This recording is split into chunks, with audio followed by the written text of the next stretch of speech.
Samsung's new Galaxy Note 7 is a sleek, powerful phablet that manages to cram a whole lot of technology into a surprisingly compact form factor. But Apple's got a well-deserved reputation for building handsets that achieve the very same thing. And while the iPhone 6s Plus may be coming up on its one-year birthday in just a few more weeks, that 5.5-inch model is one we absolutely had to compare against the new 5.7-inch Note 7. With its matching symmetrical front and back curved glass panels, it almost seems like Samsung's striving for its own take on Apple's rounded off iPhone edges, though the Note 7 stops just short of a matching set of curves. Even still, there's a lot of similarity to be found between these two high-end smartphones, from their minimal camera bumps around back, both 12-megapixel sensors, to their reversible charging and data cable ports, as Samsung finally brings USB Type-C to its Galaxy flagships. Apple's yet to do stylus support on an iPhone, so far constraining the feature to its iPad Pro models, but even if the next iPhone did support the Apple Pencil, it's hard to imagine the company shrinking its stylus down to Samsung S Pen levels.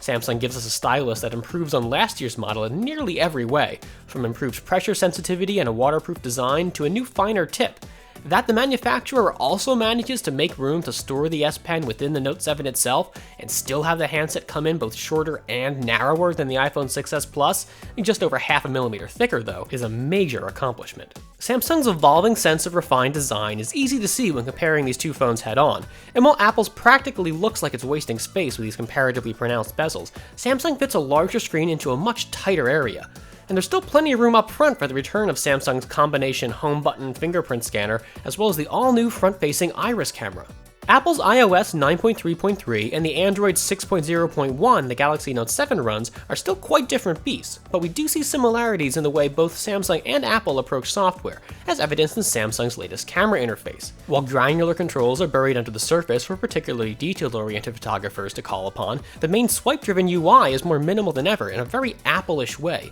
encouraging users to pick up and shoot without concerning themselves with too many options. Right now, the ball is very much in Apple's court, and while it's easy to be impressed by what Samsung's come up with here for the Galaxy Note 7, don't expect Apple to pull any punches as its next-gen iPhones get ready to make their own debut.